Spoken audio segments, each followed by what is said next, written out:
इस कार्यक्रम के पुण्यार्चक हैं निवेदक सकल दिगंबर जैन समाज, सतना, मध्य प्रदेश। उसकी आत्मा का हित वह खुद करेगा।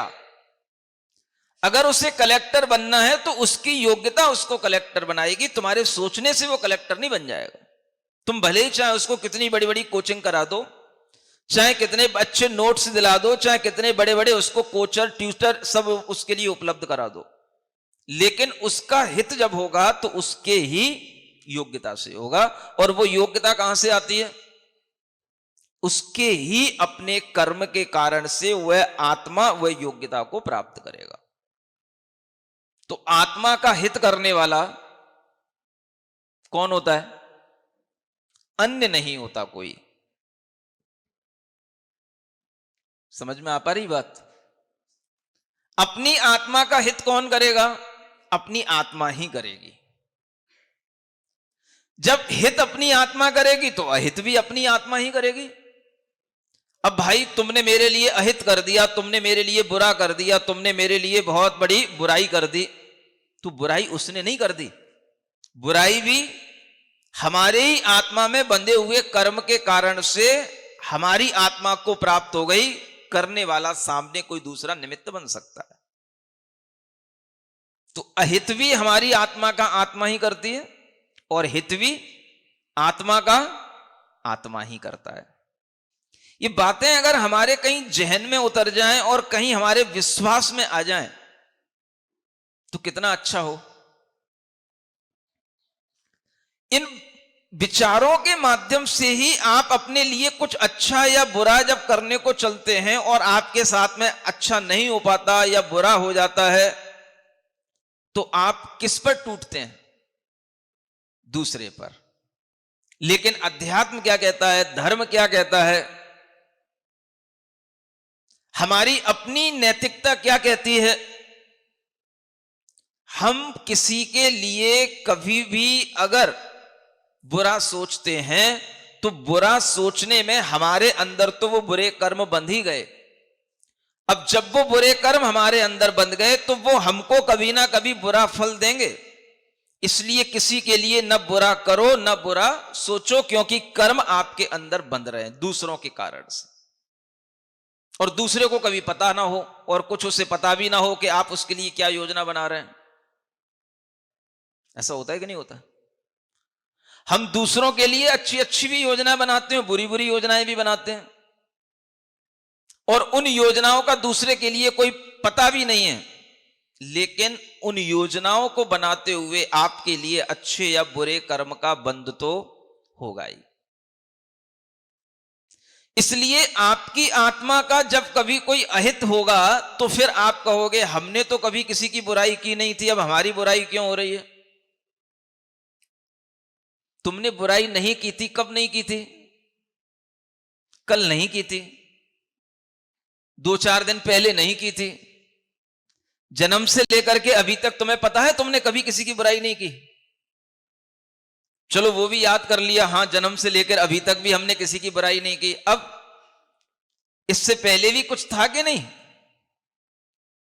कि इसी जन्म में ही तुमने सब कर्म बने थे तुम्हारे लिए, इसी जन्म में ही तुम एक नए पैदा हुए थे, इसी जन्म में ही तुम्हारी शुरुआत हुई थी। इससे पहले कुछ था कि नहीं? हम जो पहले से लेकर के आते हैं ज्यादातर हम उन्हीं कर्मों के फल को भोगते हैं। जो पिछले जन्म में हमने अगर बुराइयां की हैं तो हमारे लिए वो बुराई मिलेगी। इस जन्म में बुराई कर रहे हैं वो हमारे लिए इस जन्म में भी मिल सकती है, अगले जन्म में भी मिल सकती है। कर्मों का कोई अता पता नहीं है, लेकिन कर्म फिक्स हो रहा है। और इसलिए जब भी आपके लिए यह समझदारी आएगी कि हम ये मानने को तैयार हो जाएं, अपकयम सुह दुखम, मैं अपने ही किए हुए सुख दुख को भुंजसी माने भोजता हूं, तो आपके लिए फिर इस विचार के आने के बाद में फिर आपका भाव, आपका मुख दीन नहीं होना चाहिए। यहां लिखा है ना,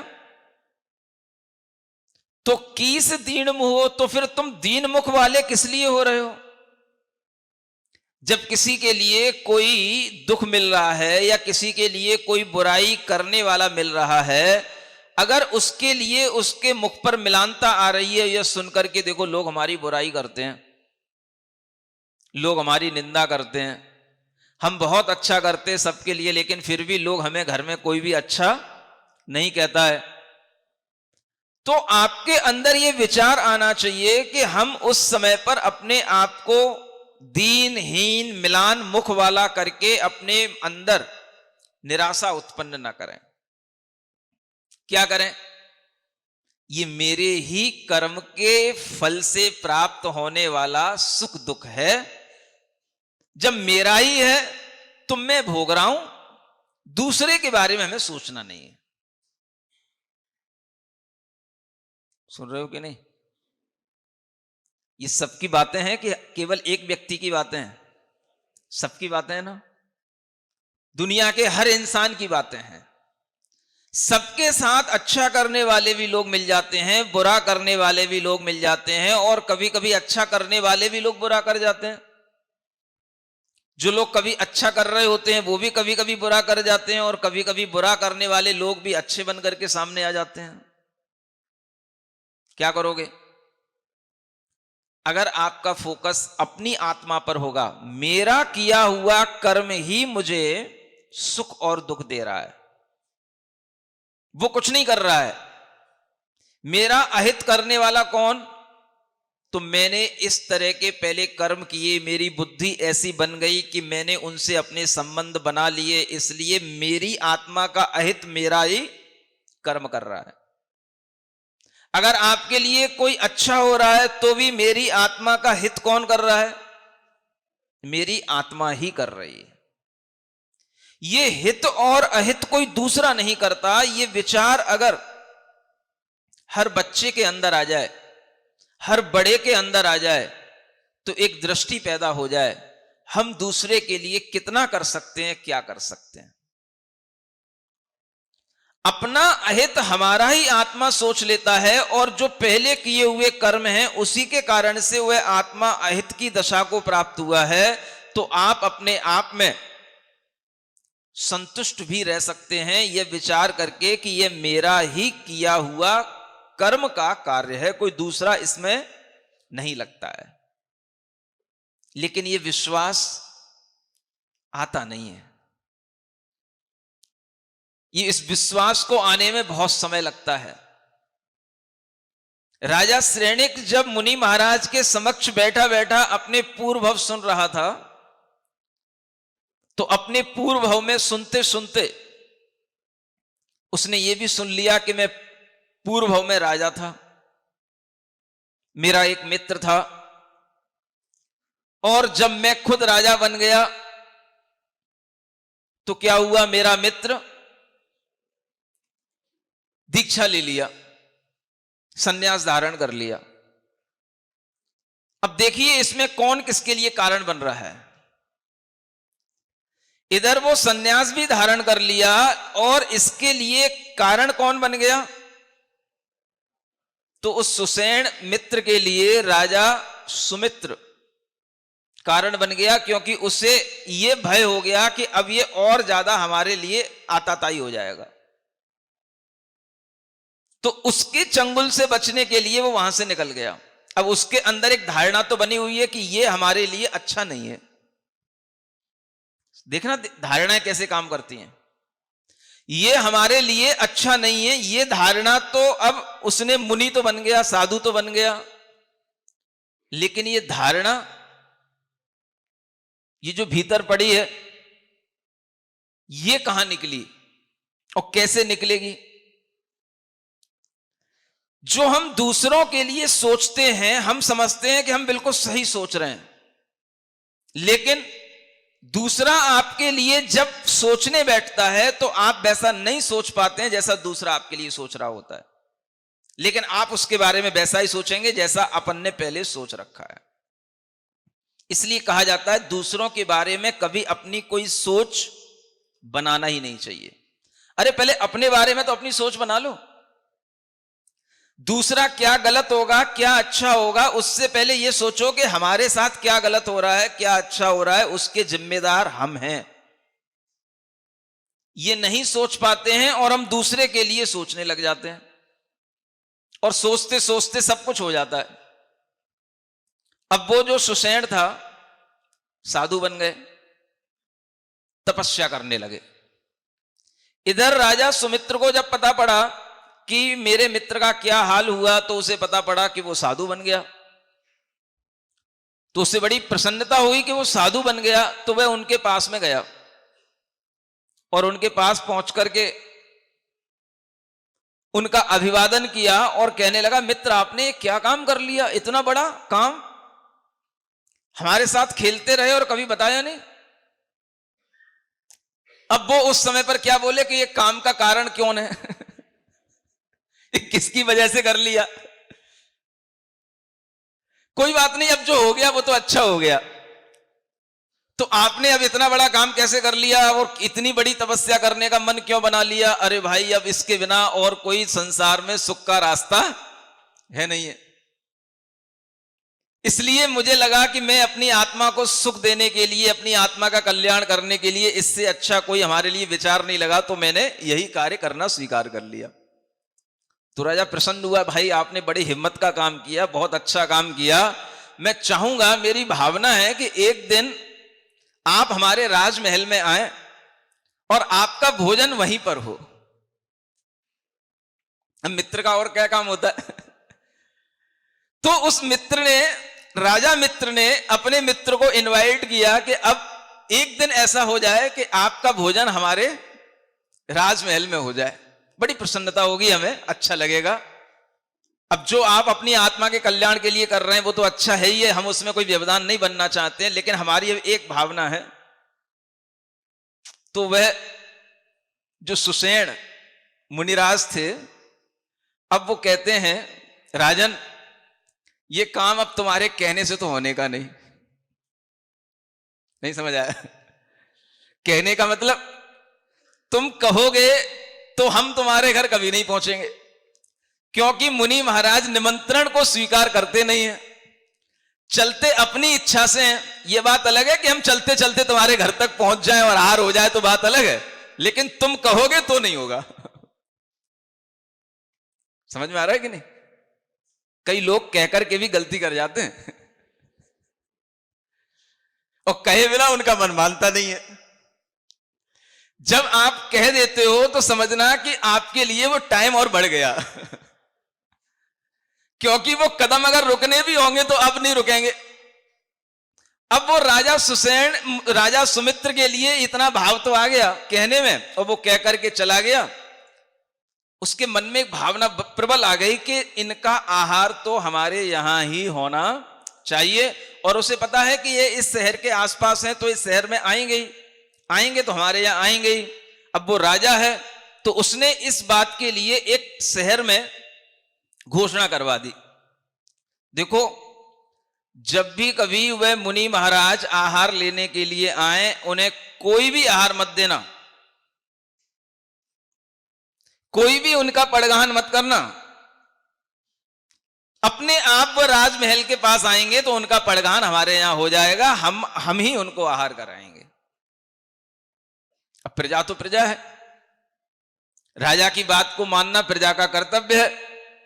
अब मुनि महाराज का आगमन हुआ 1 महीने के उपवास के बाद। सुन रहे हो? जो है सो, जो हो सो हमको, तुम्हें क्या होना है? कुछ नहीं होना है जो 1 महीने का उपवास कर रहा है करे, जो आहार दे रहा है सो दे, जो होना है सो हो। समझ आ रहा है? अपन को तो क्या करना है, आप सुनाओ, हमें सुनना है, जो जानने में आए सो जानना है। अब वो मुनि महाराज का 1 महीने के बाद में आहार के बाद, आहार के लिए जो है नगर में जाना हुआ, और राजा ने क्या रखा था, कोई भी आहार देगा नहीं। मुनि महाराज घूमते घूमते राजमहल के पास तक पहुंचे, और राजमहल के पास पहुंचे तो वहां पर राजा जो है अपने आवश्यक कार्य में कुछ व्यस्त था, उसे पता ही नहीं पड़ा। कोई शत्रु पक्ष की बात थी, कोई विशेष मंत्रणा चल रही थी और उस समय पर राजा उस कार्य में व्यस्त रहा। मुनि महाराज घर के आंगन तक आए और लौट करके चले गए और कोई शहर के अंदर मिला नहीं। अब उनने अपना नियम बना रखा था कि अगर पारणा नहीं होगी तो मैं तो 1 महीने का उपवास फिर करूंगा। सुन रहे हो? तो वो 1 महीने के लिए फिर से उपवास कर लिए, तपस्या में फिर खड़े हो गए। 1 महीने बाद फिर आना हुआ शहर के लिए। तो शर्तें तो पुरानी थी, आहार होगा तो राजा के यहां ही होगा। और राजा के लिए जब वह आहार देने का समय आया, उस समय पर वह मुनि महाराज घूमते घूमते घूमते घूमते वो राजा के महल के पास तक पहुंचने को हुए, तभी कोई एक जंगली हाथी जो है दौड़ता हुआ आया और उसने उपद्रव मचा दिया पूरे के पूरे नगर के अंदर। और उसको पकड़ने के लिए, उसकी व्यवस्था बनाने के लिए राजा ने अपने मंत्रियों को नियुक्त कर दिया और प्रजा की रक्षा करने के लिए उसने अपनी योजना बनाने शुरू कर दिया। और मुनि महाराज जो है अंतराय करके वहां से फिर आके लौट के आ गए। सुन रहे हो? कितनी बार हो गया? 2 बार हो गया। और फिर मुनि महाराज ने 1 महीने का उपवास कर लिया। समझ आ रहा है? अब फिर जो है 1 महीने के बाद में फिर निकले और फिर 1 महीने के बाद उसी शहर में पहुंच के फिर देखा यहां कोई श्रावक आहार ही नहीं देता। चलते चलते फिर राजमहल के पास पहुंचे और संयोग की बात, उसी समय पर एक नगर में बड़ी आग लग गई और उस आग के कारण से पूरा शहर में जो है अफरी तफरी मच गई। राजा फिर उसमें व्यस्त हो गया और मुनि महाराज फिर जो है लौट करके आ गए। सुन रहे हो? कौन कर रहा है? मुनि महाराज के आहार नहीं हो पा रहे, 3 बार हो गया, 3 महीने हो गए। तो एक दादी अम्मा मुनि महाराज को देख करके कहती हैं, ये राजा तो बड़ा दुष्ट है, ना आहार देता है और ना देने देता है। और ये बात सुनने में आ गई किसके? मुनि महाराज के। दादी अम्मा तो सुनाने के लिए बोली थी, सब कह जाती कान में। अर्घम निरुपामति स्वाहा करते करते ही वो सब स्वाहा कर जाती कान में। अब वो दादी अम्मा ने जब कान में बात डाल दी तो मुनि महाराज के लिए तो फिर क्या हो गया? ये ज्ञान नहीं आया उनके सामने जो यहां लिखा हुआ है। अपकयम सुदुखम भुंजसी। हे जीव, तू अपने किए ही सुख दुख को भोगता है। ये बात उनके भी ज्ञान में नहीं आई, क्योंकि उन्हें ज्ञान देने के लिए ना उनको गुरु मिले, ना उन्हें शास्त्र मिले। वो सीधे गए, दीक्षा ले ली और दीक्षा लेने के बाद में सीधे खड़े हो गए, तपस्या करने लग गए। ऐसा होता था पहले। जिसका जो उद्देश्य, जिसका जो प्रयोजन है, वो अपने लिए स्वतंत्र रहता था। भाई हम केवल आपसे दीक्षा लेने आए हैं, आप दीक्षा दे दो। उनने दीक्षा दे दी, हम जा रहे हैं, तपस्या करेंगे, हमारा मन है तपस्या करने का, हमें और कुछ नहीं करना है। ठीक है, जाओ तपस्या करो। चले गए तो वो अपनी तपस्या करने लगे। अब ज्ञान उनके पास था नहीं कुछ, बस यही तपस्या का बल था। 1 महीने के बाद पारणा करने जाऊंगा, फिर 1 महीने बाद जाऊंगा, फिर 1 महीने, 3 महीने हो गए। और 3 महीने बाद दादी अम्मा ने कान में एक अमृत घोल दिया। नहीं समझ में आया? क्या कहेंगे इसको? अमृत कहें? क्या बोले? अब जैसे ही उन्होंने सुना कि ये राजा की करामात है, कि ये राजा देने नहीं देता, कि खुद भी नहीं देता, तो दिमाग में पूरी रील घूम गई। और रील तो घूम ही जाएगी। जिसके बारे में हमने जो सोच रखा है, जिसके बारे में जो धारणा अगर हमने बना ली है, तो हम उस धारणा को कभी भी अपने सामने ले आएंगे जब भी हमारे लिए दिमाग में लगेगा कि भाई ये हमारे लिए प्रतिकूल हो रहा है। घूम गई दिमाग में रील, और जब रील घूमेगी दिमाग में तो क्या होगा आप सोचो। वो तो 1 महीने की बात है, 1 दिन का ही उपवास करके देख लेना आप। और दूसरे दिन कोई आपको समय पर भोजन ना दे तो देख लेना आपकी क्या हालत होगी। देखना आपको कितना क्रोध आएगा, आपके तेवर क्या होंगे। और अगर कोई भोजन देने बैठ जाए और उस समय पर आपको इच्छा हो कि हमें कोई गरम गरम उकाली पिला दे, आज तो हमें खूब अच्छी बढ़िया बढ़िया है उकाली मिलेगी, रस मिलेंगे, और आपके लिए कोई ठंडा ठंडा पानी दे दे, समझ आ रहा है? वो पानी भी ठंडा ना हो, बिल्कुल नॉर्मल हो। आपकी इच्छा थी कोई अच्छे ढंग से पालना हो जाए और सामने वाले ने कुछ अच्छा दिया ही नहीं। सुन रहे हो कि नहीं? 10 धर्म के दिन आ रहे हैं, भूमिका बना लो अच्छी से। किस पे उबलना है, किसको उबालना है, क्या खाना है, किसको खाना है। नहीं समझ आया? किसको खाना है? आदमी दाल रोटी सब्जी खाता है, किसी दूसरे को भी खा जाता है कभी कभी। नहीं समझ में आया?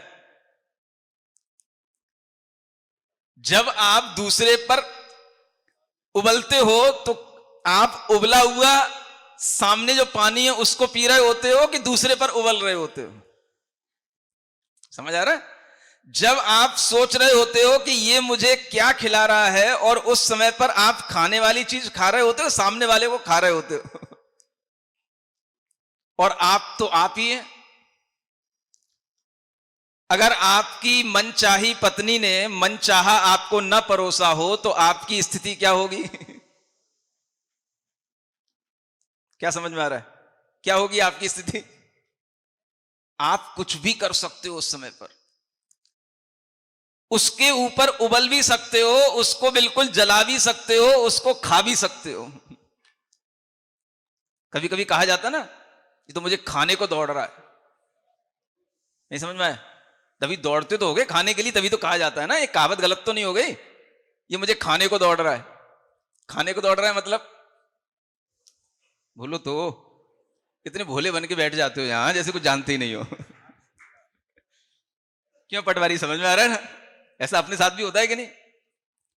कोई अपने को खाने को दौड़ रहा है, कोई अपने को मारने को दौड़ रहा है, कोई अपने ऊपर उबल रहा है, ये सब होता रहता है। और उस समय पर हमारे अंदर क्या परिणाम आता है? ये मेरा अहित करने वाला है, इसने मेरे लिए पहले भी अहित किया था और आज भी करने को तैयार है। उन सुसैन मुनिराज के अंदर ये विचार आ गया, इस राजा के कारण से मुझे 3 महीने से आहार नहीं मिला। ये जैसे पहले मुझे परेशान करता था, पहले मेरे साथ दुर्व्यवहार करता था, आज भी ये वही कर रहा है। और जब आया था तो देखो कैसा मीठा मीठा बोल रहा था, मेरे राजमहल में आना, मैं अपने आप को धन्य मानूंगा, आपका आहार मेरे यहां हो जाएगा। और ये देखो दुष्ट कैसा कर रहा है। समझ पा रहे हो? ये एक सुसैन की कहानी नहीं है, इस सभी की कहानी है। और इस तरह की तपस्या करना सरल हो जाता है, लेकिन अपने अंदर के उबाल को कंट्रोल करना यह कठिन हो जाता है। आप में ताकत है कि आप एक नहीं 1 महीने के उपवास कर सकते हो, लेकिन अगर आपकी पारणा के दिन आपके लिए अनुकूलता कोई न दे और आपको अपनी इच्छित वस्तु की आपके सामने सामग्री न मिले, तो आप कितने आग बबूला होंगे, कितना आपके अंदर क्रोध आएगा, इसका अंदाजा सिर्फ आप ही लगा पाओगे और कोई नहीं लगा पाएगा। और यही उनके साथ हुआ। उन्होंने दिमाग में घूम गई उनके कि ये मेरा मित्र अभी भी मुझसे दुश्मनी निकाल रहा है। और गुस्से में आकर के उन्होंने उस समय पर, जब आदमी गुस्से में आता कुछ होश नहीं रहता, एक लात मार दी पत्थर पर और गिर पड़ा, क्योंकि 3 महीने का उपासा तो था ही, सिर फूट गया और मरण को प्राप्त हो गया। और मरने के बाद में वो व्यंतर जाति में देव बन गया। सुन रहे हो? जो हो सो हो, जो है सो है, हमको क्या। समझो तो कि क्या हो रहा है, क्यों हो रहा है। हमको कुछ नहीं है, ये तो ठीक है, लेकिन अगर हमारे साथ भी कुछ हो तो भी यही बोलना है कि हमको क्या। अभी तो हम दूसरे के लिए बोल रहे हैं हमको क्या, हमको क्या, और जब हमारे साथ हो तो याद रहेगा, तब भी यही बोलना है। उस समय पर उसकी मृत्यु हो गई, वो तो देव बन गया, व्यंतर जाति के देव बन गया, कोई बात नहीं, चलो वो गई कहानी। अब इधर जो राजा थे इन्हें कुछ पता नहीं, और कई दिनों के बाद में उन्हें पता पड़ा कि मेरे मित्र का वियोग हो गया, मेरे मित्र का मरण हो गया। अब राजा के परिणाम वो नहीं थे जो वो मंत्री मुनिराज के परिणाम थे। राजा के परिणाम क्या है, सही है, उसे पता ही नहीं पड़ा कि कब उसके सामने क्या हो गया, कब एक महीना गुजर गया, उसने कोई भी चीज इंटेंशन पूर्वक नहीं की, और उसको अपने मित्र के प्रति लगाव भी था। तो जब उसके मरण का समाचार सुना तो उसे दुख हुआ, बहुत दुख हुआ, भीतर से वो इतना व्यथित हुआ कि उसे दुनिया में कुछ भी अच्छा नहीं लगा। मेरा एक ही मित्र था और मैं उसके लिए भी कुछ नहीं कर पाया। वो इतना दुखी हुआ कि उसके लिए राज कार्य में मन लगना बंद हो गया, और एक दिन तो उसने भी सोच लिया कि मैं अब ये राजपाट का त्याग कर दूंगा, क्योंकि मेरे मित्र ने भी ऐसा ही किया था। और वो जाकर के एक कहीं जो तपस्वी होते हैं दूसरे टाइप के, जो तरह तरह की भूत वगैरह लगा करके तपस्या करते हैं, तो ऐसे तापस्वियों के यहां पर चला गया और वहां जाकर के वो तपस्या में वो भी लीन हो गया। अब उसने भी तपस्या की, और उस तपस्या करने के बाद में वो तपस्या भी उसकी भी अज्ञान जनित तपस्या है। वो मुनिराज ने की थी, सुसैन ने, उसकी भी अज्ञान जनित तपस्या थी, इस राजा की भी तपस्या अज्ञान जनित है। ये सब अज्ञान से तपस्याएं चल रही हैं। लेकिन उन तपस्याओं से जो पुण्य मिल जाता है उसके कारण से देवगति मिल गई, और उस राजा का भी मरण हुआ तो वो राजा भी व्यंतर जाति का ही एक देव वो भी बन गया। समझ आ रहा है? अब दोनों कहां पहुंच गए, देवगति में पहुंच गए। अपने अपने कर्म का, बोलो एक लाइन तो याद कर ही लो, अपने अपने कर्म का फल भोगे संसार। संसार क्या भोगेगा, संसारी जीव ही फल भोगता है, सब अपने अपने कर्म के फल से। अब दोनों देव बन गए। देव पर्याय अच्छी होती है, लेकिन ऐसी व्यंतर देव पर्याय जो ज्यादा पुण्य से नहीं मिलती, सम्यक ज्ञान के साथ नहीं मिलती, वो पर्याय उन्हें मिल गई। अब वो पर्याय में रहे, उम्र पूरी कर ली, और उम्र पूरी करने के बाद में जो वह राजा का जीव था, उस व्यंतर देव बनने के बाद में वही राजा का जीव राजा श्रेणित तू बना है, और तू यहां वही राजा बन करके बैठा है जो पहले का वो जीव था। ये राजा श्रेणिक का जीव था। कौन? जो पहले राजा सुमित्र का जीव था वही राजा श्रेणिक बन गया। और जब उसने मुनि महाराज से कहानी सुनी तो उसे सब कुछ याद भी आ गया। याद तब आता है जब हमारे परिणामों में विशुद्धि बढ़ रही हो, और उसकी विशुद्धि ऐसी बनी कि उसे सब कुछ याद आने लगा। और जब उसे याद आ गया तो उसे लगा कि महाराज ने मेरे पूर्व भव के बारे में बिल्कुल सही सही बता दिया। अब उसकी श्रद्धा तो मुनि महाराज के प्रति बनने लगी, और जब उसकी श्रद्धा बनने लगी तो उसे लगने लगा कि अब हमने जो अपने जीवन में कितने ही तरह के कार्य किए, और वो कार्य कैसे किए, बहुत धन अर्जित किया, बहुत बड़ा राजा बन गया। समझ आ रहा है? वो भी यहां लिखा हुआ है। बहुत प्रकार के आरंभ करके हमने जो वित्त अर्जित किया, सारे लोग उस वित्त का उपभोग करके विलसंति माने विलासता को प्राप्त हो रहे हैं। घर में सब लोग मजे ले रहे हैं, यूं कहना चाहिए। कमा कौन रहा है? एक राजा अपने पुण्य से राज्य कर रहा है, एक राजा का पुण्य है, और उस अपने पुण्य से कई लोगों के लिए वह दे भी रहा है। लेकिन उस पुण्य में जिस तरह का पाप उसे करना पड़ता है, दूसरे राजाओं की हत्या करनी पड़ती है, अनेक निरपराध प्रजा की हत्या होती है युद्ध करने में, उन सबका भागी कौन बनेगा? राजा ही बनेगा। जो खा रहे हैं वो नहीं बनेंगे। आप अगर किसी भी तरह का व्यापार कर रहे हो और उसमें जो हिंसा हो रही है, आप उसके जिम्मेदार होंगे, दूसरे खाने वाले नहीं होंगे। उन्हें क्या मतलब है भाई, तुम तो लाओ खिलाओ, तुम्हारा काम है कमाने का और हमारा काम है खाने का। तो कमाने वाला कमाता है और उस कमाई का फल जो दूसरा भोगता है वो उसका जिम्मेदार नहीं होता है। अब पाप कर रहा है तो कमाने वाला कर रहा है, लेकिन उसे अच्छा लग रहा है कि हमारे लिए इतने हितैषी हैं, इतने लोगों के लिए मैं हित कर रहा हूं। तो आचार्य कहते हैं तज्जनीय पावकम्मम, उससे उत्पन्न हुए पाप कर्म का हे जीव तुम ही अनुभव करोगे। जो पाप यहां कर रहे हो, दूसरों के लिए जो पाप कर रहे हो, वो उस पाप का फल कौन भोगेगा? अकेले ही भोगोगे, कोई दूसरा नहीं मिलेगा फिर वहां भोगने के लिए। अब वह राजा अपने चारों ओर देखता है तो उसे दिखाई देता है कि हमारा इतना बड़ा राजपाट है, लेकिन आज हमारे लिए जो पश्चाताप हो रहा है, आज हमारे लिए जो धर्म की शरण मिल रही है, ये भी मुझे अकेले ही प्राप्त हो रही है और किसी को नहीं हो रही है। और राजा श्रेणिक का मुनि महाराज के ऊपर अब जो श्रद्धान बना, जो विश्वास बना, बस इसी श्रद्धान के कारण से उसके अंदर एक सम्यक दर्शन की उत्पत्ति का भाव उसकी आत्मा में आ गया। यानी वह अब भीतर से धर्मात्मा अब बनने को तत्पर हुआ, जब उसने मुनि महाराज की बात पर विश्वास कर लिया। अब उसके अंदर विश्वास हो गया। अब वो कहता है जो हो सो हो, जो है सो है, हमको क्या, हमको क्या, हमको क्या। जो हो सो हो, जो है सो है, हमको क्या, हमको क्या, हमको।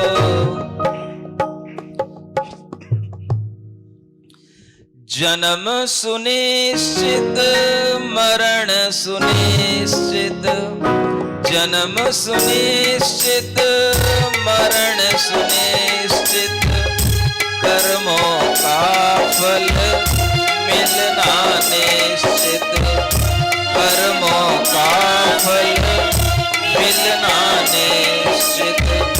फिर संयोग वियोगों के क्षण, फिर संयोग वियोगों के क्षण, घबराने से क्या। जो हो सो हो, जो है सो है, हमको क्या। ओम अरहम नमः, ओम अरहम नमः, ओम अरहम नमः,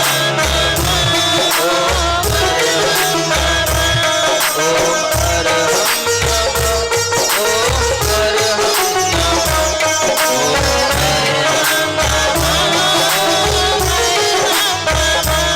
ओम अरहम नमः, ओम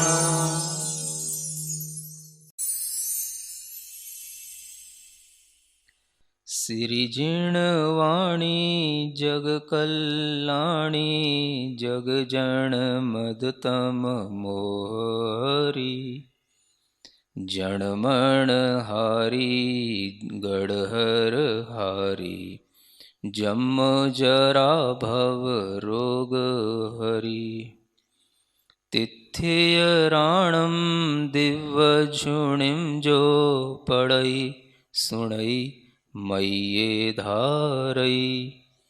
राणम सौख मणंतम धर्य, सासद मोक्ष पदम पावई, सासद मोक्ष पदम पावई।